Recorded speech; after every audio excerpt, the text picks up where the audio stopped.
Hello guys, good morning, good morning, good morning. So, wala man mulan guys, daganan sa nato guys. Para mahanob to, Kampo Bakwag, mag 10K lang sa takaron, 10K. Kaya lami man ang panahon. So, gira guys, padayon lang ta guys. Painit sa lawas ba? Let's go! 6K na ta guys! 6K! Nagpising lang taog 5. Something, mataas kay recovery naman eh. Tinit na po. So padayon ta guys. So guys, naka 7K na ta. Nagpising lang tag 5 maintain.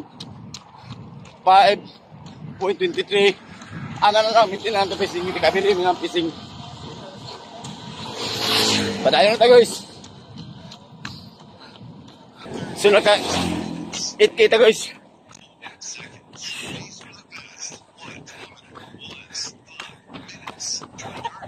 So naka 8K ta, maintain rin pa itong pacing 5. Recovery naman eh.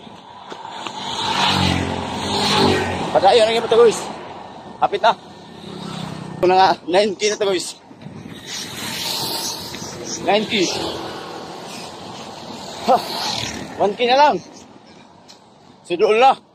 Maintain lang ang pacing 5. Let's go guys. Init na. Pero muna ilami. Thank you God. So naka 10 kita karumuntaga. Salamat sa Ginoo lami ang panahon. Safety atong dagan.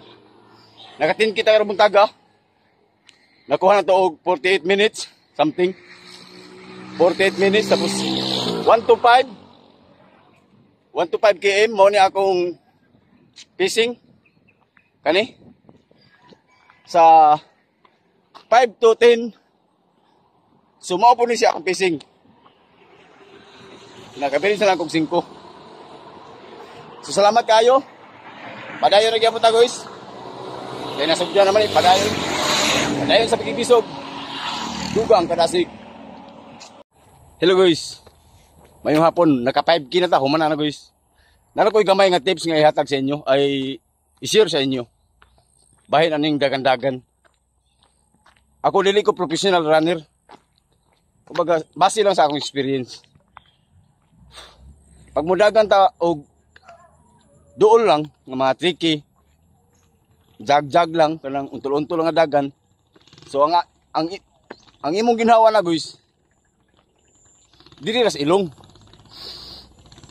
Buga po sa ilong. Inhale, exhale. Inhale, exhale. Sa ilong ra na guys. Kaya nabantayan ako sa uban ako mga kauban nga mudagan. Ang ibuga, inhale, ha, buga sila. So, mawala na ang oxygen sa itong lawas na. So, ilong ra. Duha na siya kaklase. Pwede og i-double tap mo. Gawa sa baba. Ano ra ang birada guys. Pag lagyo, pwede ra gyapon nimo sa gamiton. Pag paspas na pud imong dagan, ana ra. Ana ra birada. Inhale, exhale. Inhale. Ana ra guys. Kay ayaw ha. Mahurot na oxygen sa lawas, mo na makaluya. So ana ra na guys. Ana ra mga birada diha.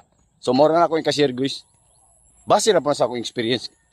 Kay mudagan man kog lagyo usahay, mga 20K, 25K. So mo na ako mga technique. So mo to guys. Padayon sa pagbibiso guys. Maintain na gyapon ta si kalipit. Healthy lifestyle. So kaysa mga unsa diha, mga bisyo, kani inyong bisyo ha, dagan para kondisyon ng lawas. Padayon sa pagbibiso guys. Dugang kadasig.